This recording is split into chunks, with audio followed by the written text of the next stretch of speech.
একটি পাত্রে দুধ ও জলের অনুপাত 8:4।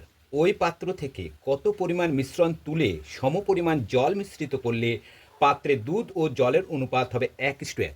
যখন লক্ষ্য করবে যে দেখো লাস্ট অনুপাতটা কত হচ্ছে চেয়েছে 1:1 হবে, যখন লক্ষ্য করবে 1:1 চেয়েছে তখন সবসময় আমরা কিভাবে করবো, দেখো সূত্রটা হবে সবসময় এখানে লিখবো হাফ, ব্যাকেটে রেখে দেবো কি দুটি অনুপাত আছে দেখো, প্রথম অনুপাত বিয়োগ দ্বিতীয় অনুপাত, তাহলে এখানে লিখবো হচ্ছে 8-4 বাই প্রথম অনুপাত।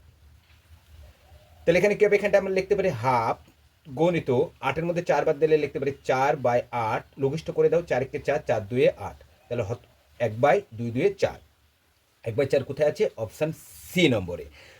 তাহলে কি বলছে, ওই পাত্রে দুধ ও জল ওই পাত্র থেকে কত পরিমাণ মিশ্রণ তুলতে হবে, তাহলে কত পরিমাণ তুলতে হবে, 1/4 অংশ তুলতে হবে। আজ এই পর্যন্ত, পরের ভিডিওতে আবার দেখাবে।